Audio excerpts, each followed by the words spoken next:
السلام علیکم ورحمۃ اللہ وبرکاتہ۔ حضرت عبداللہ بن مسعود رضی اللہ عنہ روایت کرتے ہیں، نبی اکرم صلی اللہ علیہ وآلہ وسلم نے ارشاد فرمایا، جس کو 4 چیزیں عطا کر دی جائیں اسے 4 چیزیں عطا کی جاتی ہیں۔ اس کی وضاحت اللہ کی کتاب میں موجود ہے۔ جس شخص کو ذکر عطا کیا جاتا ہے اللہ تعالیٰ اس کا ذکر کرتا ہے، کیونکہ اللہ تعالیٰ نے ارشاد فرمایا ہے، تم میرا ذکر کرو میں تمہارا ذکر کروں گا۔ جس شخص کو دعا عطا کی جائے اسے قبولیت عطا کی جاتی ہے، کیونکہ اللہ تعالیٰ نے ارشاد فرمایا ہے، تم مجھ سے دعا کرو میں تمہاری دعا قبول کروں گا۔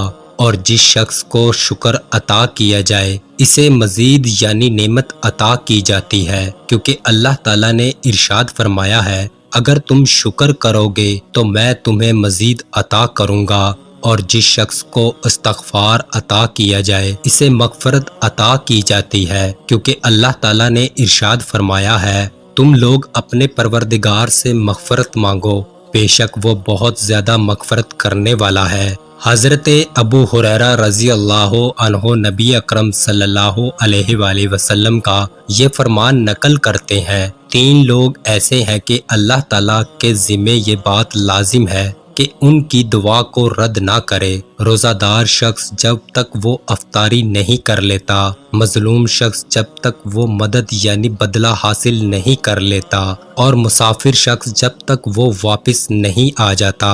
حضرت عقبہ بن عامر جہانی رضی اللہ عنہ نبی اکرم صلی اللہ علیہ وآلہ وسلم کا یہ فرمان نقل کرتے ہیں، مزاج کی تیزی 2 قسم کی ہوتی ہے، ایک قسم کو اللہ تعالیٰ پسند کرتا ہے اور دوسری کو اللہ تعالیٰ ناپسند کرتا ہے۔ مشکوک کے بارے میں مزاج کی تیزی کو اللہ تعالیٰ پسند کرتا ہے، اور مشکوک کے علاوہ صورتحال میں مزاج کی تیزی کو اللہ تعالیٰ ناپسند کرتا ہے۔